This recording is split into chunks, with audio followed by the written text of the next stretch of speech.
আছে। তাদের কি ভয়ঙ্কর দেখতে, তাদের যেন চোখগুলো সব আগুনের গোলা। তখন তারা বলছে, তুই এখানে কি করছিস? তুই কি জানিস না রাতে এখানে কেউ আসে না? কেউ এখানে রাতে থাকলে আমরা মেরে আমাদের সাথে করে নি। আজ তোকেও মেরে আমাদের সাথে করে নেব।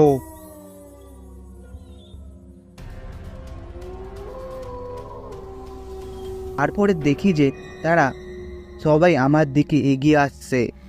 তারপরে আমি সেখান থেকে প্রাণপণে উল্টো দিকে ছুটতে লাগলাম।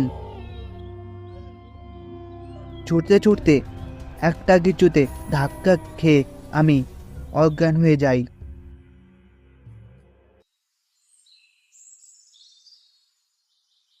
যখন পরে জ্ঞান ফিরে দেখি যে সকাল হয়ে গেছে, তখন